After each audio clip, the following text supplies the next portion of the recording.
taken over some of the wives and the communities and attached them to Boko Haram chiefs. Imagine your beautiful, lovely wife being taken away from you. Your son, your daughter, your mother. How would you feel? Look at this. The violent approach to checking the menace to Edmund Obilo is a misreading of history, and the people internalize their local cultures and ideas to save themselves while fighting back their national identity. Is that what's going on at the moment? Have you seen the beauty of the land despite the pain?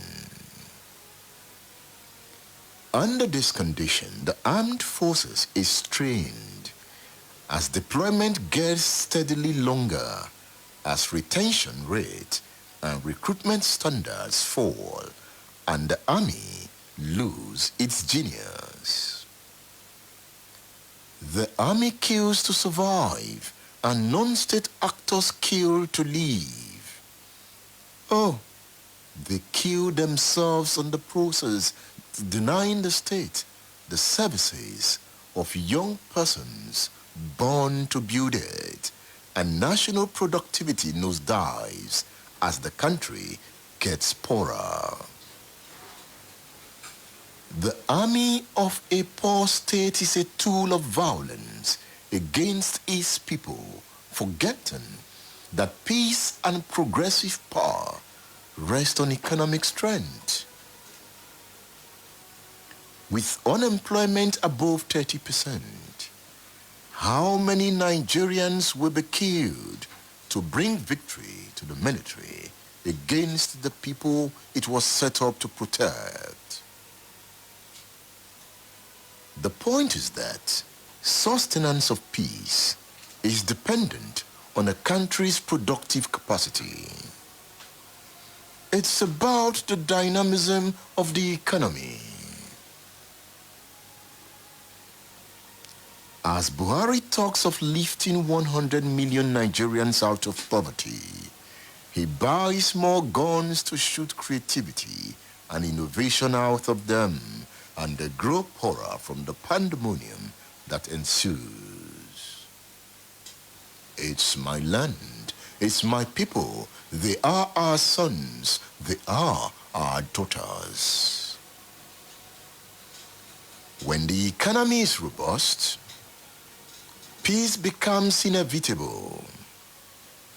Therefore, Nigeria is going through a decline in the value it places on the lives of its people as a result of the poor economy made worse by uninspiring leadership. At this point, President Muhammadu Buhari should rise above self-interested bargaining for public-spirited deliberations. We have to craft sufficient and coherent fundamental values for development. Nigeria at this time needs the rational and enduring consent of an enlightened public. In this period, do not fear. Don't work in the lane of despair. Look up to the skies, see the beauty of the land, and take solace for the mission ahead. I tell you this morning to rejoice, for everything good has come. Rejoice. Be happy. Can I hear your voice? Say hello to the radio station. It is Splash 105.5 FM, the integrity station. It's the radio man's time to shine. Shine with a radio man. Remember, in our time we will build aeroplanes and we will fly so high. Hey, there will be good schools for our children. It's your work, it's your duty. 080-915-51055, 080-569-98678. Call the radio station on 070-694-93000. Hello. Hello, Edmund. Good morning. Good morning. This is Alaji Chief Suleiman Oladipo Bolanima. Baba is here. From Oluloyo, Ibadan. You see, every Nigerians are hearing that Boko Haram has raised up their flag again and as confirmed by the government of that state. And I believe those people who are working with President Muhammad Buhari are here, are listening. I believe the new chief of army staff is hearing, the chief of defense staff is hearing, all of the service chiefs they are hearing. If Nigeria is independent, truly independent, is it reasonable to hear that some bandits are raising up flag in a part of a state called Nigeria, a nation called Nigeria? Thank you, Edmund. Let all of us ruminate about it. Thank you. Chief Bolariwa has spoken. Sulaiman Bolariwa, Baba. Who is the next Baba to call the radio station? Mama, you can call. Hello, good morning. Good morning. This is Glorious from University of Ibadan. Glorious is here. Good morning. Yes, sir. Yeah, we can have new Nigeria. It is realistic. That is, if Nigerian judiciary can come together, because in a lawlessness nation of my own country, of like my country, we will be killing our anything called good, because be it police, be it NEPA, whatever, in any communication, any angle, we will be dying gradually. So my advice to Nigerian judiciary is to rescue us. If the judiciary is working perfectly, they will not lock down, they will not cage anybody illegally. The president will not misbehave. Everybody will work according to the law of the country. I think I don't have more than that for now. Thank you, sir. Glorious. I'm happy you called. Thank you. He talked about the judiciary. Yes, the Kaduna state government has filed fresh charges bordering on terrorism and treasonable felony against the leader of the Islamic movement in Nigeria, Sheikh Ibrahim al-Zakzaki. You recall that Justice Gideon Kurada of Kaduna High Court on Wednesday discharged al-Zakzaki and his wife Zainab from the 8 charges pressed against them by the state government for lack of merit. Not satisfied with the verdict, the state government on Thursday filed 7 fresh charges against the leader of the Islamic movement of Nigeria at the Federal High Court. Kaduna State Director of Public Prosecution, Darius Bayero, says with the fresh charges, the court would consequently issue an order for the arrest of al-Zakzaki to answer the charges. In this interview, human rights lawyer Femi Aborishade discusses the al-Zakzaki travail. Femi Aborishade speaks from his heart. What about you? It's about al-Zakzaki. He was discharged and acquitted by the court. I believe that that judgment is a victory over tyranny. Victory over tyranny in the sense that once again, the court in Kaduna has vindicated Saki and his wife that they are innocent of the trumped-up charges against Saki and the wife. The court has held that the prosecutor will not link Saki and his wife to any of the offenses, and therefore the court upheld the no-case submission filed on their behalf by their lead counsel, Femi Falana, SAN. We should recall that earlier in the case, the charge filed against them by the federal government ordered their release and even awarded a cost of 25 million naira each in favor of Saki and his wife, making 50 million naira. The judgment against the federal government up to today has not been obeyed. So far, Saki and the wife are judgment creditors against the federal government. Then the Kaduna state government filed another set of charges, which the court in Kaduna, the High Court in Kaduna, has now vindicated Saki and the wife that they are innocent to the extent that none of the offenses could be linked to them. It shows that Saki and the wife are innocent of the charges. It has also vindicated the courageous protest, peaceful protest by supporters of Saki and his wife. Persistently, the supporters kept on protesting peacefully, calling for the release of Saki and the wife. In the process, several of the supporters were shot dead in the streets of Abuja. So to that extent, it is victory over tyranny.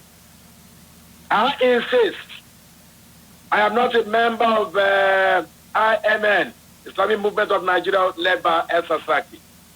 I am not even a Muslim. I am not a member of the Sunni sect. I'm not a member of the Shiite sect. But I insist that they have a right to be prosecuted against in accordance with the rule of law. What has happened in the case of Saki and the wife is not in accordance with the rule of law at all. They are presumed to be guilty, whereas the position of the law is that until found otherwise by the court, they are to be presumed innocent. They were kept in incarceration since 2015 against court order. The federal government refused to release them. So I am delighted that at the end of the day, they have regained their freedom. They have been vindicated. Their innocence has been established. And I will expect that they will brief their lawyers to file cases against the federal government and the Kaduna state government, at the International Criminal Court, so that all those who were involved in killing 347 persons in one day on December 12, 2015, will be brought to justice. That was massacre bordering on genocide. And until those who killed 347 persons, including 3 sons of Saki, until they are brought to justice, the victory in Kaduna would not be complete. Okay. They should also file suits claiming exemplary and aggravated damages against the government for the unlawful incarceration they have suffered. Sasaki, we must let the world know it once again, has lost one of his eyes in the course of the travails since 2015. In spite of the fact that the court had ordered several times that they be released.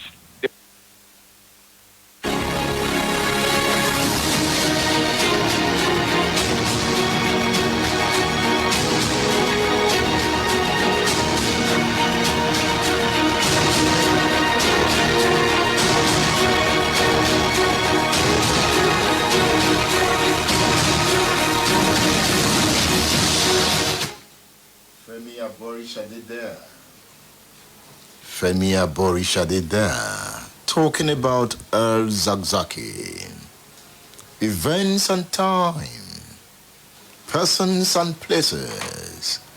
It's about global affairs, about time. Funmibi Onaolapo, it's good to have you on State Affairs. Yeah, it's good to have you, Edmund. Good morning, Nigerians. So he's hanging out with me. He's a political scientist. Obafemi Awolowo University. What was it like studying political scientist? Yeah. Or studying political science? Yeah, it's a life-changing experience for me. And I think we better relate with the heart of the nation. And studying political science in Ife gave me that privilege to see life and see politics beyond the day-to-day discussion, the mainstream discussion. So it's really awesome. It's great. And I think we'll be debating and conversing around that this morning. So young political scientists like you should be constructing the way to the future by now. Absolutely, absolutely. That it will be in the interest of academics, and it will be in the interest of the nation as a whole, because we have to leave this country better than we met it, and we have to leave the world better than we met it also. Yes, Funmibi Onaolapo is my friend. He's hanging out with the radio man on State Affairs. I want to tell you a story again. It's about the immediate post-war economy in Nigeria. Why do we need to talk about this? We need to always look back while we walk ahead in search of our dreams. If you've seen the book by Professor Eligu, he made the point that the National Development Plan for post-war reconstruction of Nigeria had been under discussion in the course of 1969. Then came the second National Development Plan, and that plan was for 1970 to 1974. It was envisaged to come in with an investment of 3.2 billion, out of which 1.6 billion naira was to be invested in the public sector, while 1.6 billion was to be invested in the private sector. The first development plan, 1962 to 1968, projected a total investment of 2.4 billion naira, of which 780 million was to go into the public sector, while the private sector was to have 1.3 billion naira.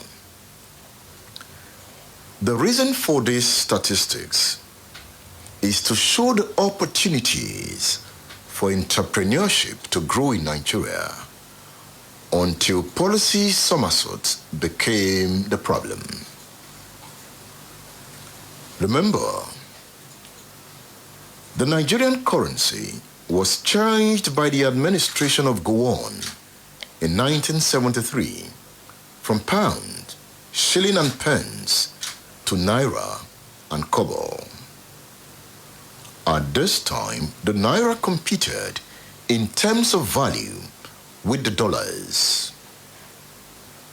Today, we live in a country where officially 450 naira or thereabout exchanges for $1. This is a reflection of the extent the country has descended in the last 60 years. The Nigerian Enterprises Promotion Decree of 1972, also known as the Indigenous Decree, aims to indigenize the Nigerian economy. It provided for transfer of small businesses to Nigerians. You remember British Petroleum? Became African Petroleum. You know what happened to British Barclays Bank? The decree was also meant to indigenize larger businesses within a short period. What happened was that Nigerians were given the opportunity to buy into these businesses, and loans were provided by commercial banks for this purpose. Federal and state governments also bought shares in trust for Nigerians. Before the coming of the decree, about 70% of commercial firms operating in Nigeria were owned by foreigners. By 1975, the federal government has penetrated the oil companies by buying 60% of the equity in the marketing operations. Hence, the decree afforded Nigerians, especially young businessmen, to join the League of Industrialists. I remember that was when Chief Akonde became an industrialist. Chief Akonde is the owner of Splash FM. It gave young lawyers like him the opportunity to go into business. But remember, it denied the Igbos the opportunity to buy into those businesses. It was immediately after the Civil War. And the Igbos had no money to buy into the businesses. Remember, the monies they left in their banking accounts were not returned to them. They were only given about 20 pounds to start up with. So they could not buy into those businesses. Can you imagine how they bounced back despite losing that opportunity? So watch out for the Igbo. Underrating the spirit of the Igbo is undermining the development of the Nigerian state. That's not the point at the moment. At the time Nigeria initiated a skeletal industrialization policy in the early 60s, it established the Nigeria Industrial Development Bank, NIDB. The bank went outside the shores of Nigeria to attract foreign investors, and Indians embraced the opportunity to come into the Nigerian economy. Lebanese came in. They've always been there in a way. So you can imagine how the indigenization decree shook Lebanese, Indians, and other foreign nationals. Many had no option but to leave the country, while some new ones came in. Those of them that could get naturalized remained with their businesses. You have some of them in Oluyole Estate, running some of the big industries there, Lebanese. In Ibadan and Lagos, you can still see well-established businesses manned by Lebanese. They took the opportunity. And they are good in business. They keep their companies going. But there are issues to also be sorted. in the way the companies are run, labor, how labor is treated. The billionaire and core investor of First City Monument Bank, Shubomi Balogun, was then the secretary of NIDB. So he has always been there. Are you going to say he has paid his dues? So that's why sometimes when you dream to be like this man, research where they are coming from. It is good to dream, but you work to achieve your dreams. The decree created opportunities for Nigerians, but they could not manage the thriving businesses left behind by the foreigners. They ran down most of the businesses with the Nigerian character, and the state became poorer. They ran most of them aground because some of the indigenous managers did not have the entrepreneurial and managerial competence of the original owners. Bad policies from government further destroyed the system. We have not recovered. Yes, more Nigerians are coming up into the business world. We need to recover. Funmibi, do we need to recover now? Yeah, we need to recover now than ever before. I think time and events has shown us that the more we go up, we also go down subsequently. But as a nation, I think Africa, the black race, actually demand a whole lot of things from us as a people. And we must, you saw the trajectory that you narrated now, that Nigeria has always been a country of receiving immigrants and also sending people abroad. So as a people, our young people are well positioned, I believe. Our young people, we have abundance of human resources here. So we must be able, with law and good governance, we must be able to harvest this and make it good for the nation and also project it beyond the shores of Nigeria. We are able, we can do this. And I'm not being motivational at this point in time. I'm talking with indices and facts, people that are related with young, spirited Nigerians that are ready to do this thing. That's why we can't afford to federalize this failure. We have to decentralize our successes. We have to take it down to the grassroots level, make laws work. Labor laws must work at the grassroots level. We must be able to accommodate innovative people, creative thinking in our economy, in our politics. Tech is really a great one for us. We see great Nigerians, young Nigerians do well in the tech world. We can make this thing, we can domesticate this thing, make it a Nigerian thing, and change the narration of this country. He calls for a change of narrative. He calls. That's the voice of Funmibi Onaolapo, a political scientist hanging out with a radio man. Are you hanging out with me too? Yes, hang out with the radio man. He's here. It's the radio man's time to shine. Let's shine. I'll be back after this break. Don't go away. State Affairs with Edmund Obilo is live.